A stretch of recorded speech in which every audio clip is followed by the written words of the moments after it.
24 పౌలు అన్నట్టున్నాడు, యేసు నాకెంత విలువైన వాడంటే నా ప్రాణము కంటే విలువైన వాడు, నా ప్రాణము కంటే విలువైన వాడు. పేద విధవరాలికి తన జీవనం కంటే విలువైన వాడు, అపోస్తలుడైన పౌలకు తన ప్రాణం కంటే విలువైన వాడు. మనం ఇస్కరియోతు యోధాను అడుగుదాం, యోధా యేసయ్య నీకెంత విలువైన వాడు అంటే 30 వెండి నాణేలు అంటున్నాడు. ఏమరా బాబు 30 వెండి నాణేల ఎట్లా? 30 వెండి నాణేలైనా యేసు ఎట్లా?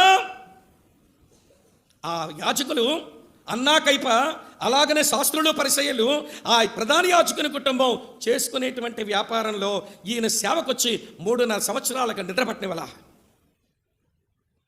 మందిరంలోకి వస్తాడు, రోకలు మార్చే బల్ల తోసేస్తాడు, పక్షులు వదిలేస్తాడు, గొర్రెలు మేకలు వదిలేస్తాడు. మా వ్యాపారాలకు అడ్డం పడ్డాడు.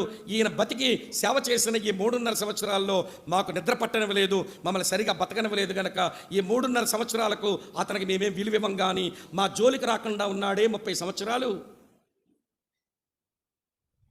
మా జోలికి రాకుండా ఉన్నాడే 30 సంవత్సరాలు. ఆ 30 సంవత్సరాలకు 30 వెండి నాణాలు ఇస్తాం మేము. ప్రధాన యాజకులు, శాస్త్రులు, పరిసయ్యులు యేసుకు కట్టిన విలువ 30 వెండి నాణాలు అయితే, యోధా నీకెట్లా 30 వెండి నాణాలు అయినాడయ్యా? 30 వెండి నాణాలు అన్నప్పుడైనా నీ ఒళ్ళు వనకలేదా?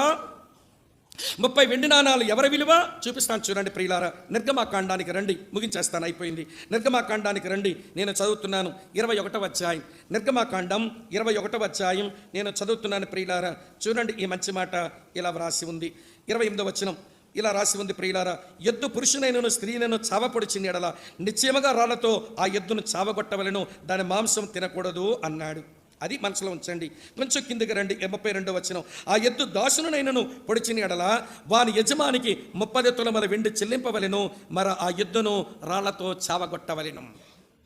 ముగించేస్తున్నాను. 2 యజమానులు ఉన్నారు. ఒక యజమాని పనిచేయడానికి బానిసున్నాడు,